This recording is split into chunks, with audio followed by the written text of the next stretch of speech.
Hello and welcome to Octa Cinema Podcast. Today we have part 10. It's already part 10.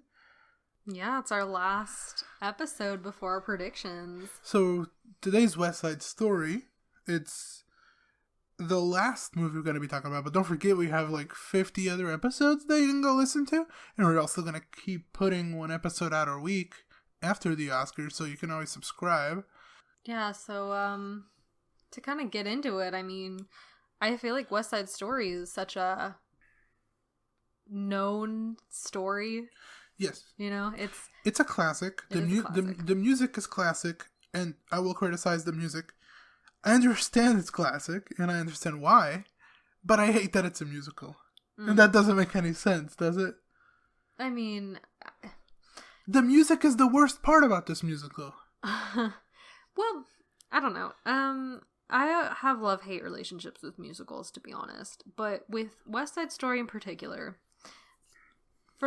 if there's anyone out there that doesn't know, it's a adaptation of Romeo and Juliet. Yeah, which is great. I like that story. You don't love it. I don't love it. But I do think it does get hate on more than it should. Because, you know, it's not supposed to be a romance. It is a tragedy. Yeah. That's just what it is. But with West Side Story, it does try to be a romance and also a tragedy. Even though I feel like this romance is way more problematic than the Romeo and Juliet, but that's neither here nor there. It's kind of whatever. It's not why I don't like it. Romeo and Juliet is not a full-fledged race war. Yeah, kind of. It is kind of a race war. Well, it's not as much of a race war as it is cultural. Okay, whatever. Let's focus on this one. It's two gangs. It's long. Yeah, it is long. It's long because there's songs that don't need to be in there. Well, I understand that Spielberg was not going to cut songs out. He shouldn't have. Well, because this movie, he didn't make it for me. He made it for himself. Well, I think also there are songs that are cut out because a musical is usually longer than 3 hours. Like a theater production is. No, yeah, sure, but he didn't want to cut out the songs that he liked, because he loves West Side Story, and you can tell. Why the heck would Spielberg make this if he didn't love it? Because he can make whatever he wants. Yeah, I guess. And he made this, and good for you, my guy. I don't like the music. And that's me. And I don't even have to like the music to think that it's necessary. Like Tick, Tick, Boom. That came out recently. It was the second biggest musical of the year, I'll say. Maybe Into the Heights. I don't really know. But did I love the music? No, but I think it worked a lot better for the story. I feel like there's, the store clerk lady. She has a song in the late second act that's so unnecessary to me. And maybe that's because I'm not into the West Side Story fandom. I don't know. It's probably not a fandom, but... Well, I think that there's a lot. I was never big into theater. I mean, I did drama in middle school and some in high school, but it was way too intense for me to actually find enjoyable. I was not an intense type person. And so I'm sure that people who have been in theater can tell you that it's very cutthroat, even if the stakes are low. There's no stakes. So, I mean, like I said, I have a love-hate relationship with musicals. I like some of the songs in this, but, overall, I don't love this musical. There's some musicals that I love, just not this one. And I know that I'm in the minority when I say I really didn't like this movie. I don't think you are. I think I am. If you go on Letterboxd, which is what I base my opinions off of. not your opinion on the movie, but the opinion of how people are perceiving it. Yes, my perception, how I base perceptions off of. All of the reviews are 8 or above. Well, but that makes sense, though. No, tell me, who was gonna watch this that's not into West Side Story, or not into musicals, or not into Spielberg? Okay. So yeah. I think with time, you'll see more negative reviews, but they'll never be as high up, because they didn't come out when the movie came out. That's valid. But I mean, even Tick Tick Boom, which like you would assume that the only people that watched that were theater kids and people that like Tick Tick Boom, even that had, not great. No, but that started, because I remember before it came out a little bit, or like as it was coming out, it was very highly rated.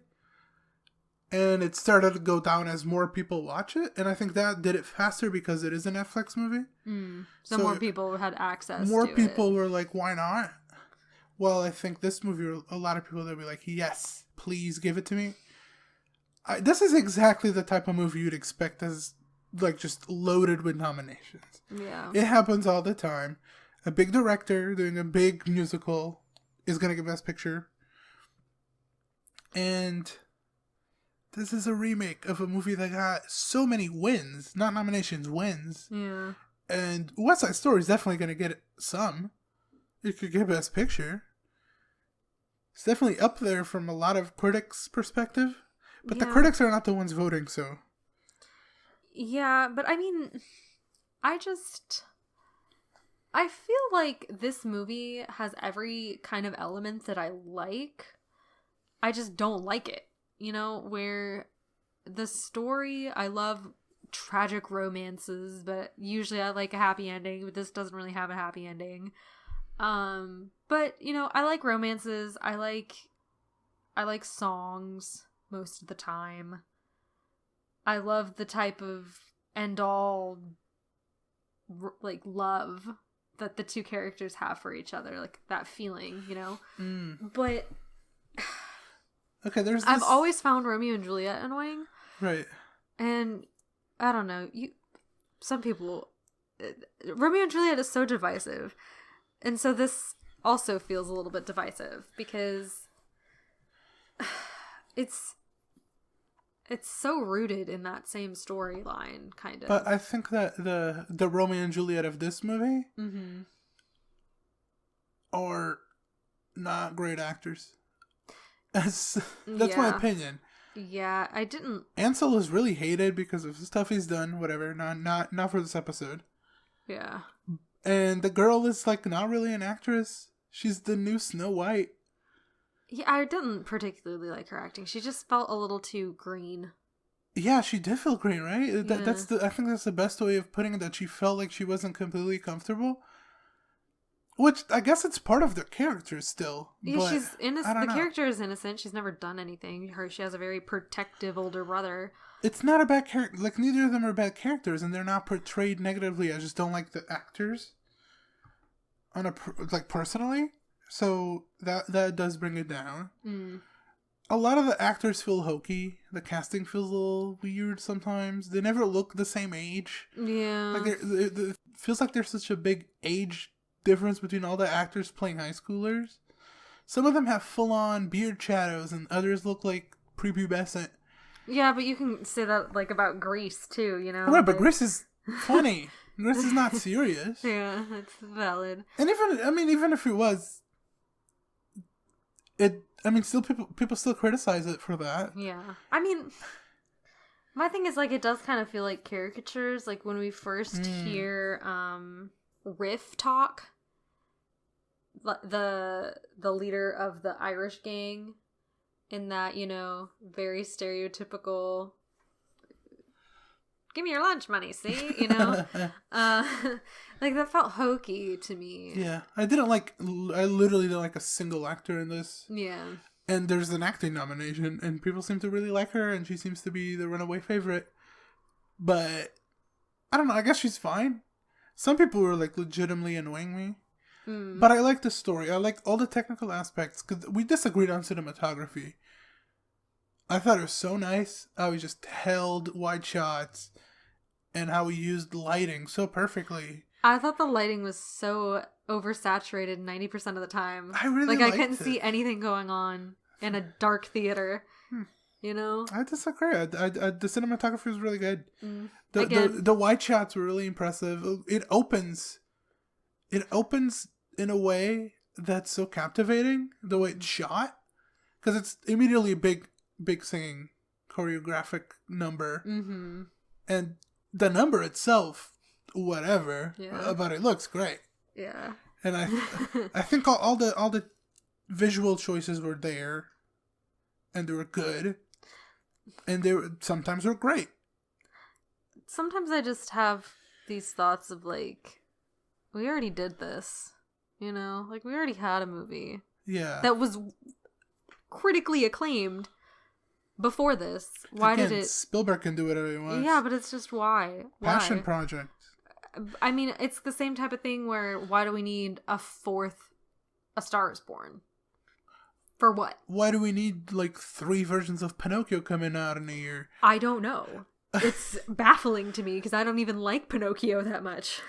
Okay, but Spielberg wanted to do this, yeah. And from one side, I do think he really loves West Side Story with all his heart. I think that was very transparent, which can be bad sometimes because he's too close to it to see the flaws. Right.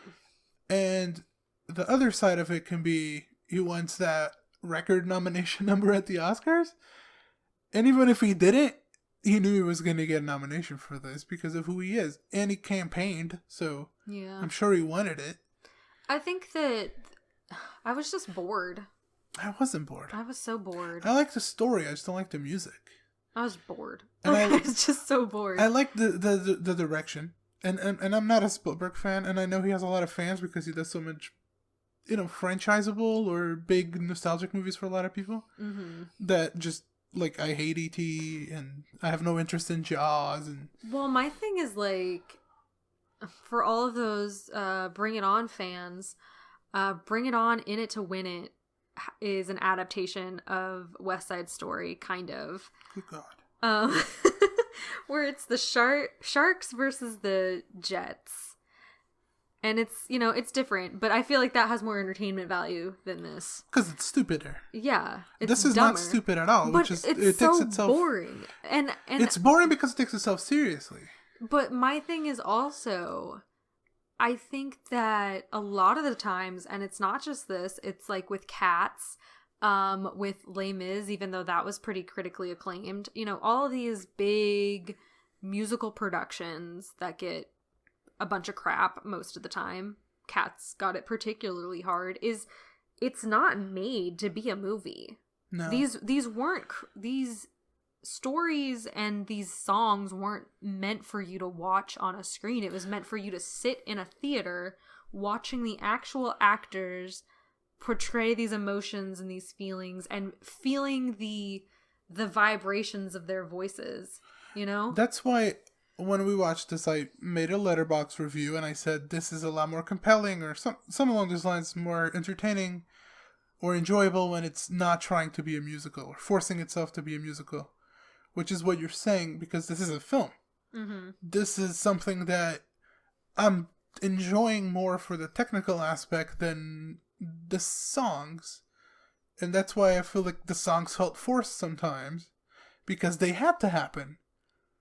Yeah, because it's a musical. Yeah, because it's a musical. Like, we decided it's a musical, so they have to happen. And that's what I mean, that it's forcing itself to be a musical. Mm-hmm. And it's not giving itself the freedom to be whatever it wants. Yeah, I think that, I don't know. I know the songs are iconic. Not to me. Well, there was always one girl that sang, one of the songs. Yeah, call her out. I don't know. From this musical, any audition time came up. Which my high school did end up doing this as a musical, I think the year before I went to high school. So who's more ambitious, your high school or Steven Spielberg? Well, my high school had to do it without any type of weapons, which, doesn't work. Part of the big thing at the end is that they had a gun. Yeah, it's very important. It's the best. Honestly, it's the best choreographed part that also has the song that goes really well with it when they're fighting over the gun and the bridge. Yeah. I love that. Yeah, so, I mean, it has the gun. Like, that's a big part of the movie. It's how multiple characters are killed, is this one gun. And so the high school, wanted to do this. And so they had to work around having any weapons. I think they used poison. But they could have used the... I don't remember, but it's also kind of like one of those things where why would you choose this if one of the main things was the pivotal part of the movie. I think I would have replaced it with the cooties. It's like, oh no, he has the cute.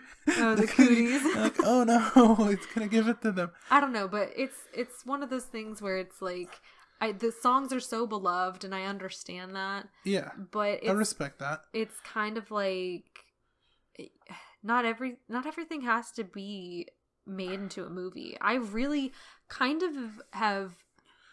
That's always going to be the problem with musicals. Yeah, I kind of have started to understand that it's just not feasible sometimes to make a movie out of these musicals, because your reality can only suspend so far in the theater or in a movie theater than like an actual theater where you're seeing these humans portray these emotions and stuff.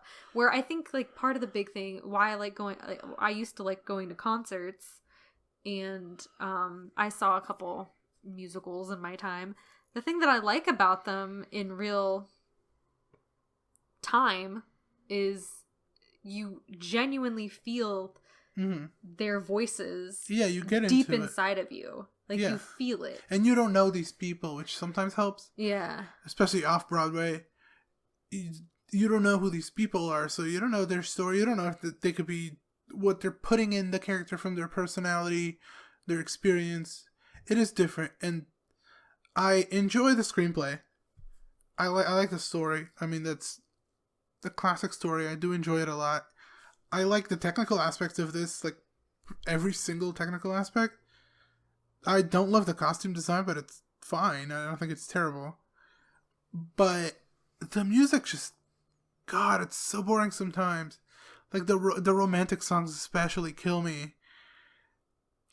I particularly enjoy all the jokes about murdering your brother and then,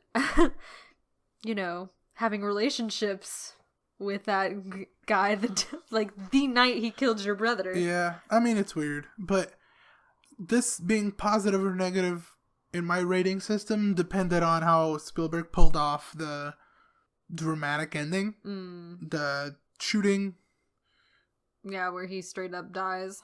Honestly, it worked for me. Because that's the point where I believed all the actors.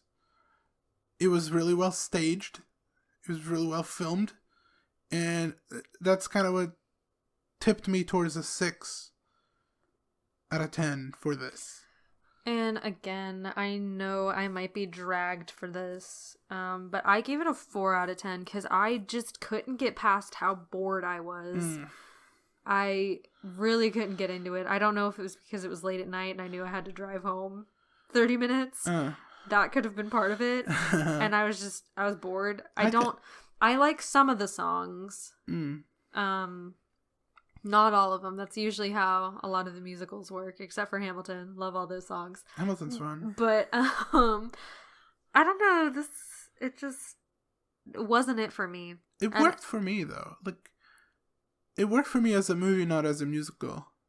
Which is why I was, like, interested in the story and how Spielberg was developing it visually and through the characters. Even, again, the actors are a low point for me. But then, as soon as I'm enjoying the story, it's singing time. And I just sit back and wait 4 minutes for the story to continue. And that type of pacing ruined it for the most part. But technically, okay, this got 7 nominations. We're going to cover those. And a lot of technical nominations. I guess the technical were production design, which, good. Bread. Sound. It's a musical. It was always going to get sound. I mean, there was no problem with it. Costume design. I mentioned I didn't love it. A little too basic. I get it. They're poor and that's what they're wearing, but... You think it could have been a little bit more... Well, it doesn't have to be jazzy or, like, cool. It's just... They're all wearing sweaty tank tops at some points, and it's, like, bland. It's a look. The cinematography, I loved. I think it's one of the best of the years. There's no debate in that for me, but you hated it. I didn't like it, but... The directing, it's Spielberg. I mean, it doesn't matter if we like it or not. He's going to get it. Yeah. A nomination. And then it also got an acting for Best Supporting Actress for Ariana DeBose. Yeah, people are very hyped on her. Yeah, because I think that in the old version, she won. Yeah. The actress won for the same role, so it would be kind of this a callback, you know. The 7th nomination would be Best Picture. Yeah. No screenplay. I mean, I guess a musical, you can overlook the screenplay. Yeah. I like the story. I mean, that's the only part that keeps me in, is that I actually like the story. It's so wild to me. Right. I like Romeo and Juliet. The story. I mean, sometimes it's portrayed terribly and boring. And this one was boring, but not because of the Romeo and Juliet part. It was boring because of the music part. Which I guess I said 20, 30 times, but we're done with the movies. Next episode, it's fun. It's our predictions. It's probably going to be a long one, so... Yeah, last year was like 50 minutes. This year, I have a lot of opinions on at least the best picture nominations. Yeah, it's the most best pictures we've gotten. I think we never got 10 before. Because it has to be between 5 and 10, and I think last year we got 9, the year before we got 8. So, yeah, this year was a lot, but most of them were not too hard to watch and talk about, even though there's a lot more stinkers. I'd agree. This year, but yeah, we'll talk about that later.